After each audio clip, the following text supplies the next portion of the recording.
Hey, what's up, everybody? This is Derek, aka Big D, with my co host Virginia, and this is Recovery, Addiction, and Recovery Talk, episode 5. Hello, everybody. I'm Virginia, and today we're going to, get into our backgrounds a little bit more. Try to, as I say, qualify. When we say qualify, you're watching and you're seeing us today, and our lives are in a different place. But we want to talk about a little bit where our paths were and how addiction started in our lives. Derek, you want to start? Nah, I want you to start. He wants me to start. Okay. Well, this is about being honest, and this is about getting real. So, this is for mature audiences. So please, if there's any children watching, don't. I suggest you don't. My addiction. First of all, I was. I'm biracial. My mother is Turkish. My father is African American. My mother, who was Turkish, was, she didn't speak the language very well, and her way of getting through life was survival, and that was to always marry a man that depended on her. So, her and my father divorced and traveling. We ended up in New Jersey, and she married my stepfather, okay, and his name was Mr. Liu. And I can remember that right around the age of 12, I started having to experience him being inappropriate with me. And, that was going on at home. And in school, I was always great academically, but I never felt like I fit in anywhere. I tried to hang with the academically inclined, the academics, but the partying started there. Like we would start, and at age 12 or 13, I took my first drink. We were the bar was downstairs, accessible, and next thing you know, I'm trying vodka. And then, between 12 and 17, all through high school, weed was never my thing, but what was, looking back now, was binge drinking, okay? Like, it was supposedly fun to get loaded, drink. We'd go to these keg parties, and I wanted to fit in. I didn't feel like I fit in, so I would drink, and that was the start of it, at home. Moving forward, going to college, same thing. I went to Rutgers University, and I was running from that madness in my home, just not feeling safe in my house with somebody coming in your bedroom at night. And I couldn't tell my mother because, number one, my mother was reliant upon him financially. So I used to look around and say, well, where are we going to live? How are we going to live? So that was a lot of pressure on me and my little brother. And I'll take a break and I'll pick up where how I transpired and how it just, from that young age, that first drink I took, and they say, scientifically, when you take your first drink, that's when you emotionally stop growing. So I'll give it to you for a minute to kind of give your background, and I'll pick up from college and just tell you how the madness just elevated, But one thing I want to say is I never thought I had a problem because I was always in school. I had good grades. My appearance, I didn't think about the fact that I was on the floor the night before and throwing up in the garbage can as a high school student. Okay, those things never dawned on me at that time. Okay. And also, my mom was always a pill popper coming up. She came from a country where doctors were kings. So every answer to every problem was pop a pill. I'll never forget, I was like 15 years old and I was crying because a boy broke my heart. And, mothers are supposed to sit down and nurture you. Well, she gave me a Valium. She said, this will make you feel better, calm down. So right then and there, I identified with, oh, this will take me out of this feeling I have. So to give it a little break about me, as I said, I made it to college, and I'll let Derek kind of go into, where he started. Okay. I grew up, I was born in Newark, New Jersey, but we moved to Plainfield when I was 4. So as a kid, for me, sports was everything. My first sport was baseball. I loved playing baseball, and I was really good at it. And when I was a kid, I wanted to be like a professional baseball player. By the time I turned 11 years old, I started smoking weed because basically I had these 2 friends. One lived on one side of me, and the other one lived on the other side. And we just happened to be riding our bikes to where we play Little League Baseball. And my one friend pulled out a joint and lit it up. And I basically hit the joint just because I didn't want to look like I was scared or soft for a week, whatever. So like, I got high basically because in the neighborhood I was in, it just got offered to me.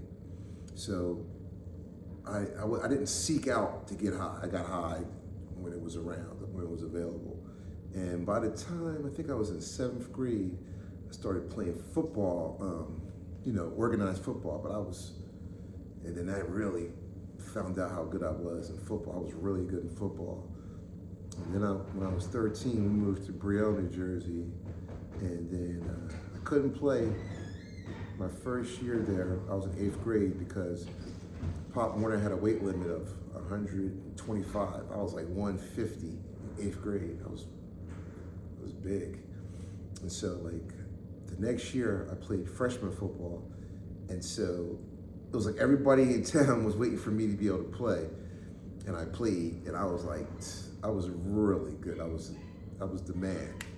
I had like in one game I had 404 yards and 7 touchdowns. And so the kids in Brielle weren't as advanced as I was because I grew up in a harder environment. So I hung out with a lot of their older brothers, and so like, it was funny because I thought I was gonna stop getting high when I moved there. And I met people, and they liked me because I was from Plainfield.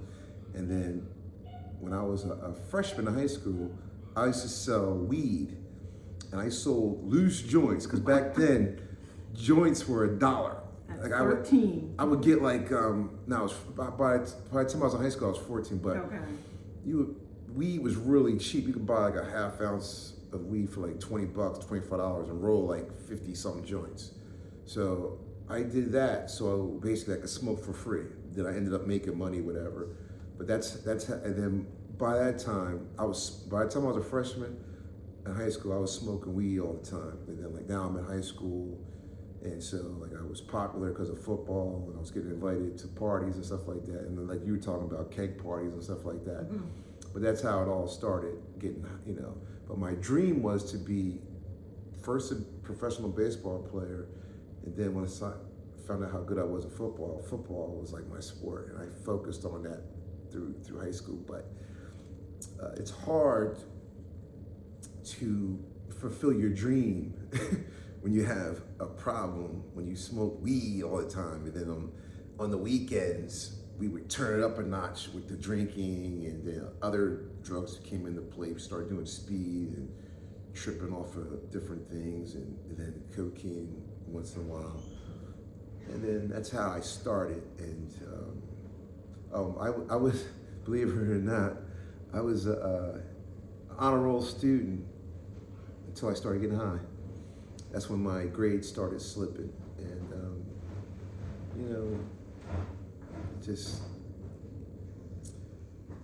I couldn't be the best version of myself. I'm not saying that anybody else can, because I can't speak for other people, but when like you say, looking back, I see how like the getting high, like, that I was trying to live a double life. I was trying to be that athlete and person who does what they're supposed to do, but also I actually loved being in the streets, hanging out, all that, getting high, all that stuff, partying. I love partying. You know what I mean? I used to rap as a kid and dance and sing and all that. So I love the party environment. So I wanted to live like a rock star. You know what I mean? And you know, that's how I got captivated by the drugs, and then they only escalated as I got older. And finally, by the time I was in my 20s, cocaine, you know, Yeah. free basic coke, and then crack and all that. And I was actually I guess you would call a functioning person for It's years. an oxymoron, but we call it a functioning Yeah, addict. because, you know, like I guess my dream of being a professional football player or going to college and playing, like I actually went to a junior college because my grades were terrible. And the last moment, my coach sent a video of me to this college, junior college, Arizona Western. So they decided to let me go there. I wasn't getting no scholarship or nothing, but I was gonna be able to go there. And it was crazy because my parents were going to, like, I think New Orleans for like 2 weeks.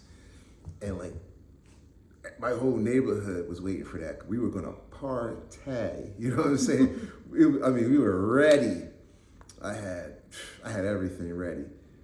And the day my parents were leaving, back then we had to call the house because there was no cell phones or nothing.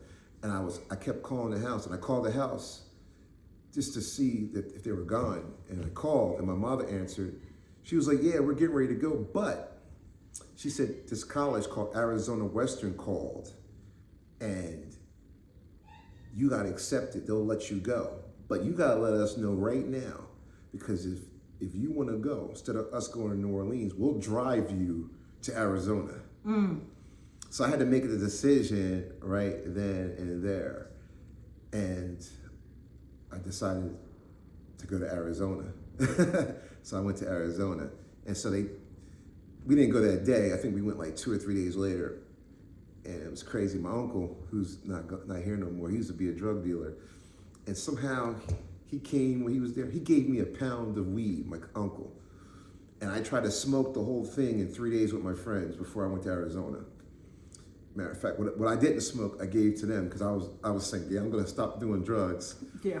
And then when I got to Arizona, it was in Yuma, Arizona.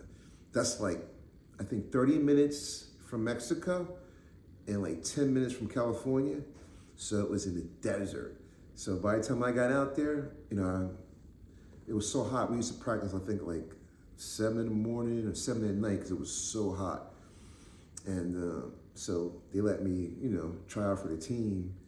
And the first, like, I think week, I fell out every day of practice because it was so hot. It was giving me salt tablets. I lost like 15 pounds. I was struggling. And then by the second week, I was all right. I made it. I kept going. And my teammates, they thought I was just BSing. Then I told them the story. I said, I tried to smoke a pound in like 3 days. So then my nickname became Smoke. They started calling me Smoke. And then that turned into, I hooked up with these dudes out there, and I started selling weed for them. Like, it's crazy. We talk about this. You take yourself wherever you go. So I went to Arizona with the intentions of, all right, I'm gonna try out for this football team. And as a matter of fact, I went there because one of our friends' older brother went there, and he ended up going to the University of Illinois because he went there for 2 years to junior college, and he ended up going to the University of Illinois. He played in the Rose Bowl. He was really good. And he went to the same high school I did just the years before. And there was another guy named Chuck Muncie went there. Remember Chuck Muncie? Chuck Muncie was a professional football player, and he ended up having a drug problem too. It was like documented that he had a bad drug problem, but he made it to the NFL. He played for many years. And so I was like, my intention was to go out there, stop doing drugs, and try to become a football player. But, you know, I started doing all that dirt out there. And yeah, so, you know, drugs has been following me all my life. You know what I mean? Yeah, that's That's interesting because even though I didn't think I had a problem, when I went to Rutgers, I would study throughout the week. And on the weekends, I would get smashed. Like I would go to these keg parties, fraternities, sororities, and just, I never ever could drink one drink. That didn't make any sense to me. Like why would you drink one drink? So that's a clue right there. If you are unable to just have a drink and just say, oh, I've had enough. No, it was drink till there's no more, okay? And then I would deal with my hangovers and go back Monday.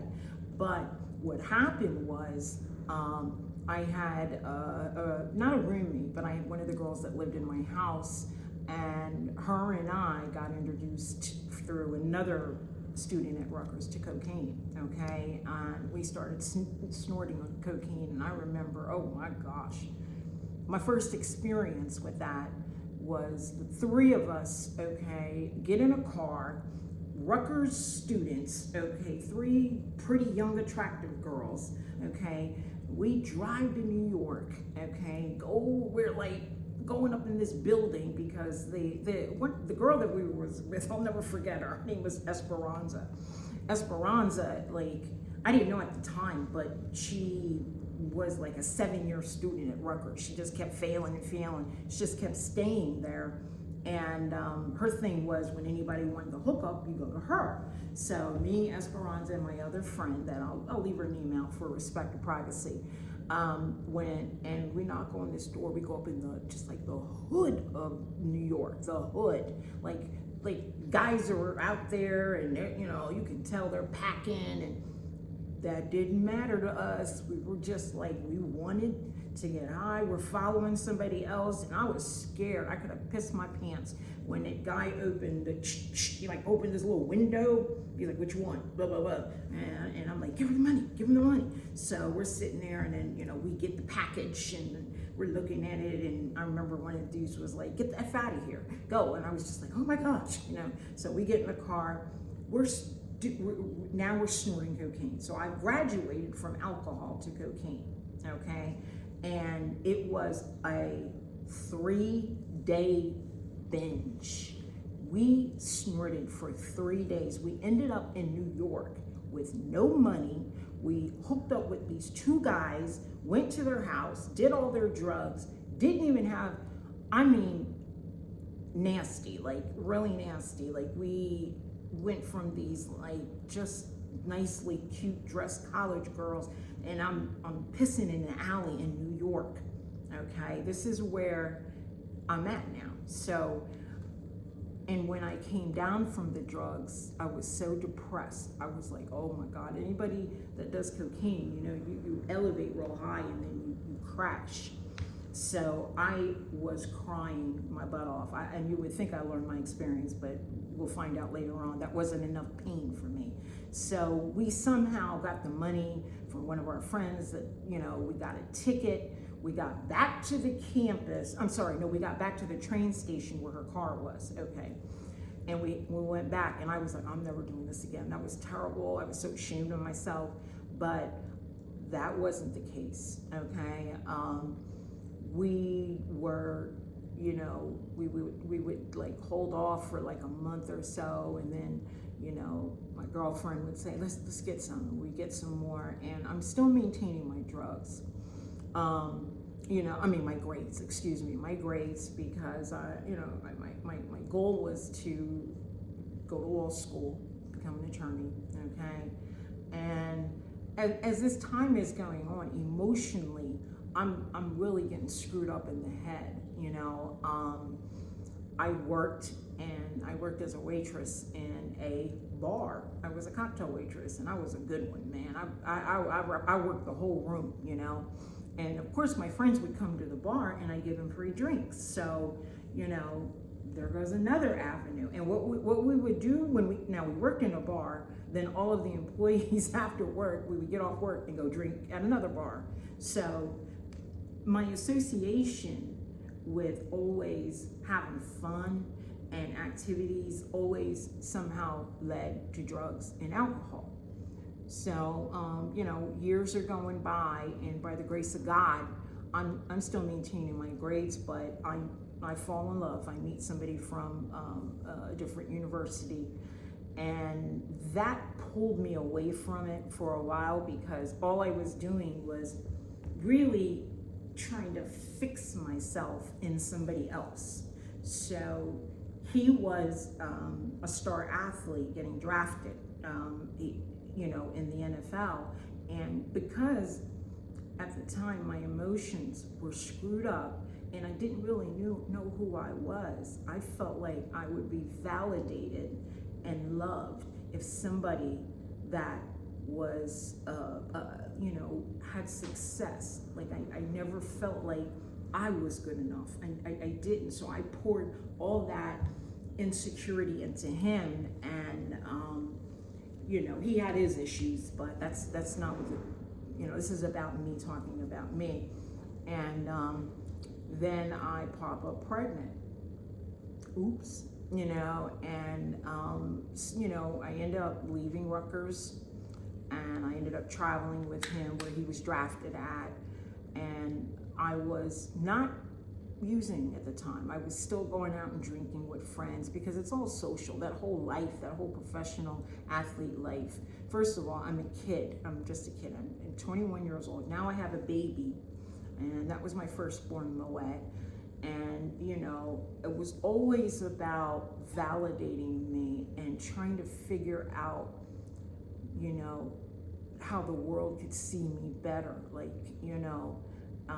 So the big house came, the Mercedes came, and, I'm living this limelight and not happy because the relationship I'm having with my husband is dysfunctional. I got issues, he's got issues, which, were his issues, and it became chaotic,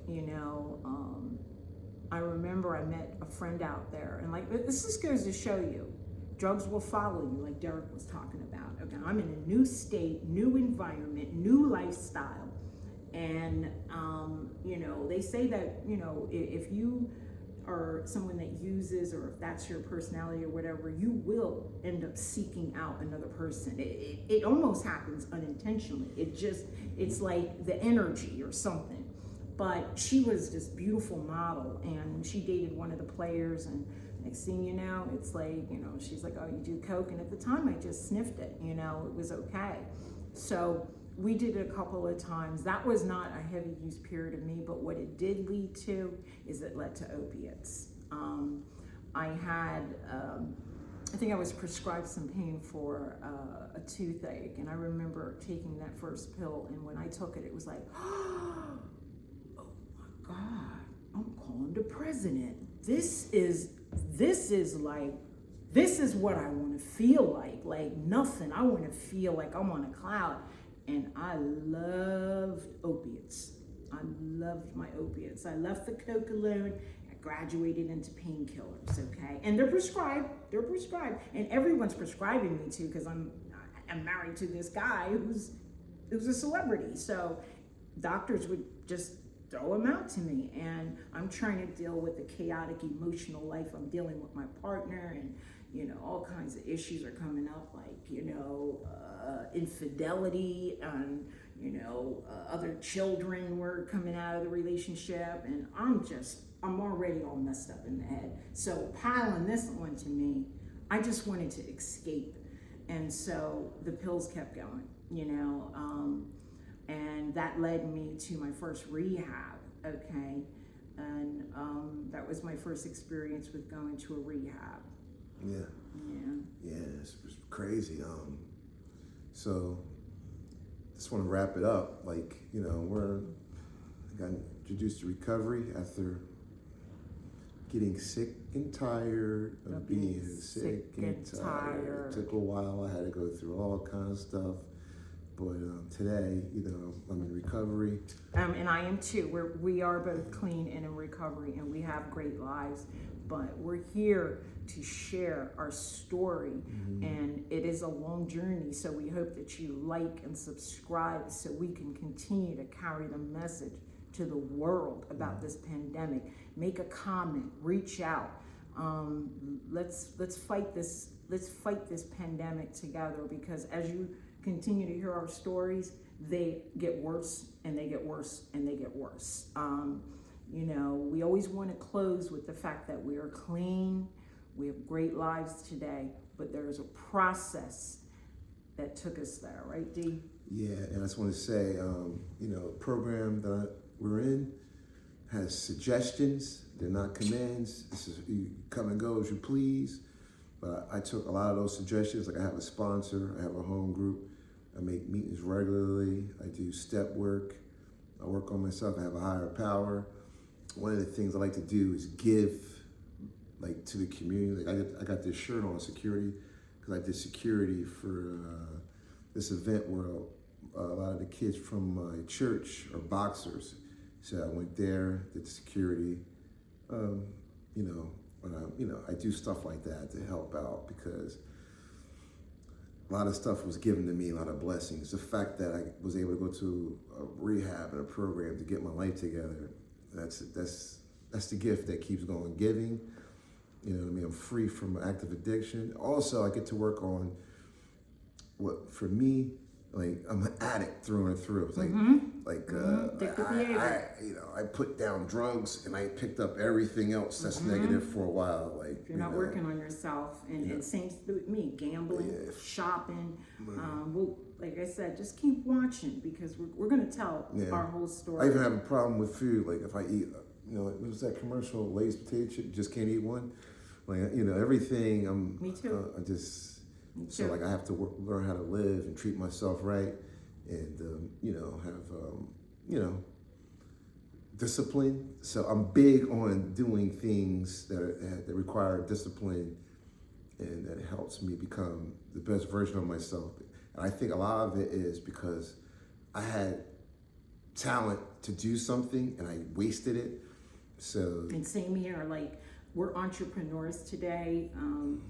We, you know, have a successful business that is growing and growing. And I was always great at something when I was coming up. I was always exceptionally intelligent.